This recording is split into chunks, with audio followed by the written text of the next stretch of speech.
+2 की जो क्लास है उसमें एक फिक्स्ड टाइमलाइन है। देखो +1 की तरह नहीं है, चलो जैसा ही पेपर हो गया प्रमोट हो गए कैसे तैसे करके कुछ ना कुछ तो हो ही जाता है। बोर्ड का पेपर एक स्टैंडर्ड का पेपर है। एक पॉइंट को समझो, जितने भी स्कूल्स के अंदर आपको एग्जामिनेशन या क्वेश्चन पेपर आए हैं उससे डबल इंटेंसिटी का पेपर है बोर्ड का पेपर। मतलब आप ये ना सोचें कि मैंने 4 दिन पढ़ लिया और मैं पेपर क्लियर करूंगा, बिल्कुल भी क्लियर नहीं होगा। होगा तो 23 नंबर के साथ ही होगा, बस इतना क्यों होगा। मेरे कहने का मतलब कि अगर आप रिव्यू पढ़ोगे नेट पे इस साल बोर्ड का पेपर कैसा आया, कंपटीशन कैसा आया, रिव्यू तो पढ़ने चाहिए। तो पिछले 2 साल से फिजिक्स का पेपर, केमिस्ट्री और मैथ की बात नहीं कर रहा, फिजिक्स के पेपर का एक स्टैंडर्ड है, उन्हें बेंचमार्क सेट किया हुआ है। अगर आप सिर्फ डेरिवेशंस याद करके जाओगे, जो कि अक्सर स्टूडेंट सोचता है कि मैं याद कर जाऊंगा, मैं लिख दूंगा, मैं पता नहीं कौन सा टॉप करूंगा, बिल्कुल भी टॉप नहीं करोगे। 225 में से सिर्फ 5 थ्योरी के टॉपिक इस बार आए हैं, सिर्फ 5। 225 में से 5 डेरिवेशंस में से भी इनडायरेक्ट आएंगे, 5 की 5 भी। अंदाज़ा लगा लो कि लोगों ने जो याद किया उसमें से क्या आया होगा। टोटल एप्लीकेशन बेस्ड पेपर, आपको कॉन्सेप्ट समझना ही पड़ेगा, आप याद करके कुछ नहीं कर पाओगे। ये टाइम लाइन है +2 की। आपके पास कितना समय है उसके हिसाब से आपको प्लान करना है। अगर आप ये सोच रहे हैं या अगर आप बात करें किसी स्टूडेंट के साथ, चल यार आज +2 का पहला लेक्चर है, क्या सोचता है मेंस के बारे में या सीबीएसई के बारे में या नीट के बारे में या कॉलेज के बारे में, वो कहेगा छोड़ यार वो बहुत टाइम है यार, तू कैसी अजीब सी बातें करे जा रहे हैं। अभी तो अप्रैल शुरू हुआ है, अभी तो 3 तारीख हुई है, वो कॉलेज हमने अगले साल जुलाई में जाना है, अजीब बातें कर रहा है। तो मैं आपको एक्चुअल पिक्चर दिखाता हूँ कि हो क्या रहा है या होने क्या वाला है। क्योंकि अप्रैल है और जो तो मेंस की बात करते हैं, मेंस का एग्जामिनेशन की डेट 20 जनवरी से लेके 30 जनवरी के बीच में कोई भी डेट आने वाली है। मैं पहले मेंस की बात कर रहा हूँ, फिर मैं सीबीएसई की करूँगा और फिर मैं नीट की करूँगा। ये मेंस की डेट है, इनमें एक डेट कोई भी आएगी, पीसीएम का पेपर आएगा 3 घंटे का, +1 +2 का सिलेबस होगा, सबको मालूम है। और ये भी मालूम होगा कि किसी भी कॉलेज की एंट्री बिना कंपटीशन के नहीं है। अगर कोई आर्किटेक्ट बनना चाहता है तो बी आर्क करना पड़ेगा, अगर कोई इंजीनियरिंग करना चाहता है तो जेई मेंस क्रैक करना पड़ेगा, उसके हिसाब से चलेगा। सीबीएसई के बेस पे बहुत कम कॉलेजेस हैं जो सीट देते हैं। तो अगर मैं मेंस की बात करूं तो ये आपके पास डेट्स हैं। इसके बाद 31 दिसंबर और 1 जनवरी, ये लो, 1 जनवरी से 20 जनवरी के बीच में कम से कम नहीं तो 10 मॉक टेस्ट होने हैं पीसीएम के, कंप्यूटर बेस्ड लैपटॉप के ऊपर क्लास में। तो अगर पीसीएम की बात करूं, मेंस वालों की बात करूं, अभी मैं सीबीएसई की बात में बात करूंगा, तो 20 दिन आपको कम से कम रिवीजन के लिए चाहिए पीसीएम के। बहुत सिलेबस है +1 +2 का, अभी तो +1 आधी होनी है अभी फिजिक्स की, ऐसी केमिस्ट्री ऐसी मैथ्स या बायो। तो ये 20 दिन सिर्फ रिवीजन के लिए और मॉक टेस्ट के लिए ही रखे जाते हैं। और अगर आप बी आर कर रहे हैं या कुछ और कर रहे हैं तो ये आपकी डेट्स भी एग्जैक्टली यही है, और आपको भी इन 20 दिनों में आपको मॉक टेस्ट देके ही प्रिपरेशन करनी है। इसका मतलब क्या समझते हो, इस साल 31 दिसंबर को आपका सिलेबस पीसीएम का हर हालत में कंप्लीट होना ही चाहिए, क्योंकि पेपर 20 दिन बाद है। ये पेपर क्रैक होगा, बीच में बोर्ड आएगा, बहुत कुछ आएगी, छुट्टियां आएंगी, सेकेंड मेंस आएगा, तो जाके जुलाई के अंदर सेशन स्टार्ट होगा, नेक्स्ट जुलाई अगस्त में। पर उसका फैसला कि कौन उस जुलाई में जाएगा, उसका फैसला यहां होने वाला है, यहां इस डेट में होने वाला है। तो आप ये तो भूल ही जाओ ना कि कॉलेज आपने जुलाई में जाना है अगले साल, आप ये लगाओ कि उसका फैसला आपको यहां पे करना है। सेम विद नीट का भी मत सोचना कि मेरे को और कुछ प्लान मिलेगा, यही प्लान मिलेगा, आपको पीसीबी करना है इसमें, क्योंकि बोर्ड आएगा, बोर्ड के 1 महीने में सिर्फ पीसीबी के टेस्ट चलते हैं और कुछ नहीं चलेगा, स्पीड बढ़ाने के लिए टेस्टिंग होती है। तो आपका भी यही डेडलाइन है। तो इसका मतलब आपके पास आज से लेके 31 दिसंबर तक की डेट है। और अगर मैं और डिटेल में जाऊं, रास्ते में सितंबर आएगा और फिर दिसंबर आएगा। सितंबर में 15 डेज आपके खराब होने वाले हैं क्योंकि आपके स्कूल के एग्जामिनेशन 15 डेज आपको प्रिपरेशन से रोक लेंगे। मेंस वालों की बात कर रहा हूँ या नीट वालों की बात कर रहा हूँ, आप कॉम्पिटिटिव नहीं कर पाएंगे इसमें कुछ भी। आपके 15 दिन यहाँ जाएंगे, आपके 15 दिन यहाँ भी जाएंगे क्योंकि 2 पेपर होने हैं, वॉल्यूम 1 का, वॉल्यूम 1 और वॉल्यूम 2 फुल सिलेबस का प्री बोर्ड होना है दिसंबर में। 1 महीने का लॉस है, 10 दिन का और लॉस है क्योंकि स्कूल का सिस्टम ऐसा है, उनको मेन से कोई लेना देना नहीं है। उनको जनवरी में, जिस दिन आपका मेंस है ना, 1 हफ्ते पहले स्कूल से फ़ोन आएगा आपको प्रैक्टिकल के लिए बुलाया जा रहा है। आपके 7 दिन प्रैक्टिकल के जनवरी के अंदर ही जाएंगे। एक आध स्कूल है जो लेट ले ले, नहीं तो जनवरी में ही पेपर होगा। जनवरी के 7 दिन और ख़राब होंगे, आपको फाइनल प्रैक्टिकल देने जाना पड़ेगा स्कूल में। 1 महीना तो माइनस कर लें, तो आपके पास क्या बचा? अप्रैल, मई, जून, जुलाई, अगस्त, सितंबर, अक्टूबर, नवंबर एंड दिसंबर, इसको हटा देते हैं 1 महीना, 15-15 दिन गया। कितने मंथ बचे? 1 2 3 4 5 6 7 8। आपके पास सिर्फ और सिर्फ 8 महीने हैं। इन 8 महीनों में आपने +1 भी करनी है कंपटीशन वाले स्टूडेंट्स ने, और +2 भी करनी है। तो पहले तो अपने दिमाग से बिल्कुल निकाल दो कि मेरी जो कॉलेज की है ना वो सीट आएगी, मेरा सपना है, मेरा ड्रीम है अच्छे कॉलेज में जाने का, और वो जुलाई में पूरा होगा, नेक्स्ट ईयर देखेंगे, फॉर्म भरेंगे, कुछ ना होगा। होगा तो 8 महीने में होगा।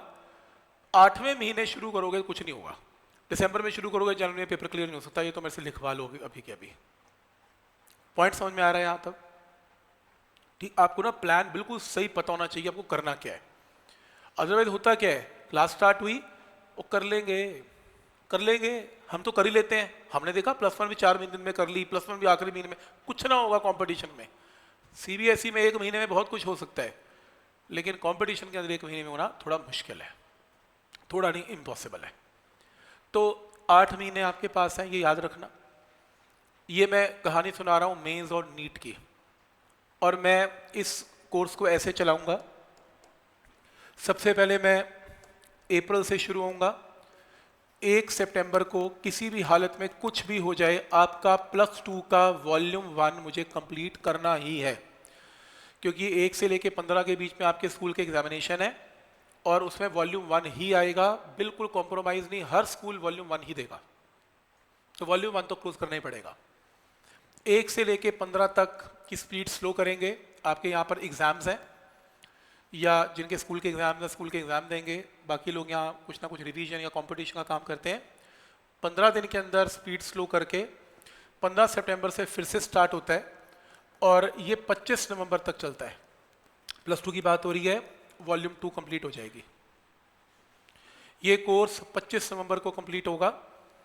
उसके बाद दिसंबर आएगा, और दिसंबर से पहले 1 नवंबर को या 1 अक्टूबर को, डिपेंडिंग, देख लेंगे, पैरेलल में, क्लास में नहीं, क्लास में सिर्फ +2 ही चलेगी, पूरा साल ही +2 चलेगी। कोर्स खत्म होने के बाद रिवीजन और +2 चलेगी, क्योंकि ये बोर्ड का पेपर है, यहाँ पर सैम्पल पेपर भी करने हैं, यहाँ पर प्रीवियस ईयर भी करने हैं, यहाँ पर एनसीईआरटी के रिलीज किए हुए सैम्पल पेपर भी क्लास में करने हैं, और यहाँ पर थॉरो टेस्टिंग होनी है सीबीएसई की। तो ये क्लास, और ऑब्जेक्टिव भी करने हैं, पीवाईक्यूज भी करने हैं। तो +2 का काम क्लास में चलता रहेगा। +1 का सेगमेंट 1 अक्टूबर से पैरेलल चलेगा इस बार, क्योंकि मैंने 2 ही बैचेस लेने हैं, तीसरा नहीं लेना। तो तीसरे बैच +2 में अफोर्ड भी नहीं कर सकते ना, 3 लिए, और 1 का एक्स्ट्रा क्लास लगनी स्टार्ट होगी। जो लोग इंटरेस्टेड है मेंस और नीट में, वो +1 भी तो करेंगे। क्लास में +1 ही चलेगी, क्लास के पार्ट 1 घंटा शुरू कर देंगे 2-3 महीने पहले, धीरे धीरे करके +2 करके उसको 31 दिसंबर तक कंप्लीट करेंगे। क्लियर है? तो ये पैरेलल चलेगी +1, और +2 जो चलेगी। तो ये कुछ ऐसा प्लान है जिसमें आपको ये समझ में आना चाहिए कि आपके पास बहुत समय नहीं है करने के लिए। और बहुत लोग, मैं +1 में भी हमेशा बोलता था कि रिलेटिव वेलोसिटी का गेम है सारा। बहुत लोग बोलते थे कि तेज़ पढ़ाते हैं, ऐसा कर लेते हैं, वैसा। मेरा 22वां बैच है, मेरे को भी पता है मैं स्लो पढ़ाऊंगा तो बहुत बढ़िया सिस्टम हो जाएगा, मुझे सब पता है। ऐसा नहीं है कि मेरे को फीडबैक नहीं है, लेकिन मेरे को ये भी पता है कि आज से 4 साल बाद अगर मैं ऐसा पढ़ाऊंगा तो मैं भी डूबूंगा, आप तो 2 साल बाद ही डूब जाएंगे। क्योंकि मैं पीवाईक्यू फिट कहाँ करूंगा +1 के, मुझे बता दो। +2 में +2 करवाऊंगा कि +1 करवाऊंगा, तो +1 में +1 चलेगी, +2 में +2 चलेगी। अब प्रॉब्लम यह है कि बच्चे की स्पीड उतनी कैच नहीं हो पाती, लेकिन अब आप +2 में हैं, आपको करनी ही पड़ेगी, क्योंकि आपको 8 महीने के अंदर अपना काम क्लोज करना ही है। अगर आपको 90% और 95 की ब्रैकेट में जाना है तो 70-75 जाना है तो यार जिंदगी जियो, क्या दिक्कत है। अब मेरे ऊपर भी बोझ कम है, आपके ऊपर भी बोझ कम है, ऐसा नहीं है। तुम्हारा टारगेट जो है बोर्ड के अंदर 70 में से 70 का ही टारगेट है। एक भी नंबर, कितना भी मुश्किल पेपर आ जाए, कोर्स इस तरीके से डिजाइंड है, मतलब ही नहीं है कि हमें ना आता हो, ऐसा पेपर हो ही नहीं सकता। पूरे 10 ईयर क्लास में मैं करवाता हूँ, जितने भी किताब के जो मार्केट में मिलते हैं, मेरे साथ पीपीटी बनी हुई है, हर साल एक नई किताब लेता हूँ, फाड़ता हूँ, उसका नया पेपर बनाता हूँ, चैप्टर वाइज बनाता हूँ, तोड़ता हूँ और पीपीटी में ऐड कर देता हूँ। लास्ट ईयर की 2024 की पीपीटी है, उसमें नीचे 2025 ऐड हो जाएगा। पूरे 10 साल के पेपर क्लास में डिस्कस हो रहे हैं। आफ्टर 25 नवंबर 1 महीना पेपर डिस्कशन है, क्योंकि जब प्रीवियस ईयर डिस्कस करते हो सीबीएसई बोर्ड के, तो आपको आइडिया होता है कि पेपर में आएगा क्या, उसमें टाइम चाहिए। एनसीईआरटी के पेपर डिस्कस होते हैं। तो जो मेंस वाले स्टूडेंट हैं वो 8 महीने में अपना काम पूरा करेंगे। शुरू में इलेक्ट्रोस्टैट्स, और जो नीट वाले हैं वो भी 8 महीने में पूरा करेंगे, वो भी ऐसे ही चलेंगे। जो सीबीएसई वाले हैं वो 25 को पूरा करते हुए, जिन्होंने मेंस नहीं देना या नीट नहीं देना, नॉर्मल 25 तारीख तक करेंगे। 25 के बाद रिवीजन के अंदर फॉर्मेट में आ जाएंगे, बात ही खत्म है। तो मैं ये कहने की कोशिश कर रहा हूँ कि इस टाइम के अंदर हमने इस एक भी दिन ऐसा नहीं होगा जो आप वेस्ट कर दें। एक एक दिन कीमती है, अगर सही रिजल्ट देना है तो, राइट। तो मैं इलेक्ट्रोस्टैट से शुरू कर रहा हूँ और हर चैप्टर के बारे में +1 के अंदर बताया करता था कि यार इसकी क्या वेटेज है, कैसा रहेगा, कैसा नहीं रहेगा। तो इलेक्ट्रोस्टैट्स जिस भी स्टूडेंट का पक्का हो गया, आज से लेके जून 10 को ये खत्म होना है या 2 जून को खत्म होगा। 2 जून मतलब पहला इलेक्ट्रोस्टैट, सिर्फ पहला यूनिट। 14 नंबर का है सीबीएसई में, 70 में से। बोर्ड में 14 नंबर, नीट में 4 क्वेश्चंस, मेंस में कम से कम 2 क्वेश्चन, 25 में से कम 2 क्वेश्चन, मतलब बड़ी चीज है ये। जिस स्टूडेंट ने इलेक्ट्रोस्टैट्स सही कर दिया, आज से 2 महीने काम कर लिया, मेरे से अभी लिखवा लो, बस उसकी +2 तो पार है। क्योंकि इलेक्ट्रोस्टैट्स का जो चैप्टर है उसमें बेसिक कॉन्सेप्ट्स बहुत स्ट्रांग है। आराम से करेंगे, कोई जल्दी नहीं। मैं पहले यूनिट को बिल्कुल भी 1 महीने में कभी खत्म नहीं करता, मैं आराम से 2 महीने लूंगा। उसके बाद कोई दिक्कत नहीं है, क्योंकि इलेक्ट्रिसिटी नेक्स्ट यूनिट है जो कि इलेक्ट्रोस्टैट्स के ऊपर बेस्ड है। फिर इलेक्ट्रोमैग्नेटिक इंडक्शन एक चैप्टर आएगा, वो भी इलेक्ट्रोस्टैट्स के ऊपर बेस्ड है। फिर ऑल्टरनेटिंग करंट्स करके चैप्टर आएगा, वो भी इलेक्ट्रोस्टैट्स के ऊपर बेस्ड है। फिर मॉडर्न फिजिक्स आएगी, सेमीकंडक्टर्स, एटम्स, वो भी इलेक्ट्रोस्टैट्स के ऊपर बेस्ड है। तो मतलब कि इलेक्ट्रोस्टैट्स बहुत ही ठीक वेटेज रखता है आपके +2 में। बिल्कुल आराम से करेंगे और जल्दी मत करना, ये मत करना वो इलेक्ट्रोस्टैट पहला चैप्टर तो बाकी ठीक कर लूँगा, बाकी ठीक नहीं होंगे, बाकी खराब ही हो जाएंगे। मतलब मेरा बताना फ़र्ज़ है, बाद में आपको एक्सपीरियंस से पता लगे ये बात तो मैं पहले बता दूँ। फर्स्ट डे से डिसिप्लिन में पढ़ना है। कोई इसमें इस तरीके से नहीं होगा कि यार चल कर लेंगे या ऐसा बिल्कुल भी नहीं होगा। और मोर ओवर जो टेस्ट के फॉर्मेट है वो +2 के बिल्कुल चेंज होते हैं मेरे। +1 में थोड़ा सा ऐसा बनाया जाता है कि चलो यार अभी छोटे हैं, इतना प्रेशर पहले ही पड़ा हुआ है और कितना टेस्ट मुश्किल बनाओगे, बेचारे घर के अंदर भी जीना है। वो सोचेंगे पता नहीं 10th क्लास के बाद +1 में बच्चा बिगड़ ही ना गया हो, इतने नंबर कम आ रहे हैं। अभी +2 में कुछ भी नहीं है। +2 में 3 लेवल के पेपर बनेंगे और फर्स्ट डे से वैसे ही बनेंगे। पहला पेपर संडे को होगा एनसीईआरटी का। एनसीईआरटी का पेपर बिल्कुल भी ऐसा नहीं होगा, या एनसीईआरटी का पेपर लेटर सपोज मैं बनाता ही नहीं, आपको फिर कौन बनाता है? एनसीईआरटी सीबीएसई वाले सैंपल पेपर रिलीज करते आ रहे हैं हर साल, बहुत है, तुम पूरे भी नहीं कर पाओगे, इतने हैं। मैंने एग्जैक्टली वही का वही देना है, तुम में दम है, तुम नेट से डाउनलोड करके कर लो, ठीक। तो प्रॉपर फॉर्मेट है उसमें, पैसे टाइप से लेके, असर्शन से लेके, जो आपका मल्टीपल चॉइस से लेके सब्जेक्टिव।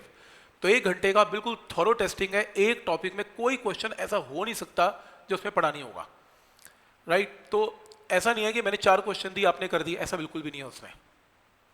मेंस का टेस्ट मेंस का ही होगा, जिसमें 25 का फॉर्मेट है और नीट का बिल्कुल सेपरेट टेस्ट है। 3 टेस्ट बनाता हूँ मैं संडेज को, और नीट का टेस्ट 45 क्वेश्चन का टेस्ट होता है, राइट। तो शुरू में यहाँ से शुरू करेंगे। तो मतलब इसमें हम ऐसा वेट नहीं करेंगे कि जब +2 में होंगे ना तो फॉर्मेट चेंज होगा, बड़े हो गए, जब बड़े होंगे, जब मैं बड़ा होऊंगा ना तो मैं मेंस और नीट करूंगा, आ गया टाइम, तो बड़े हो गए, करना है तो अभी कर लोगे। फॉर्मेट फिक्स्ड है।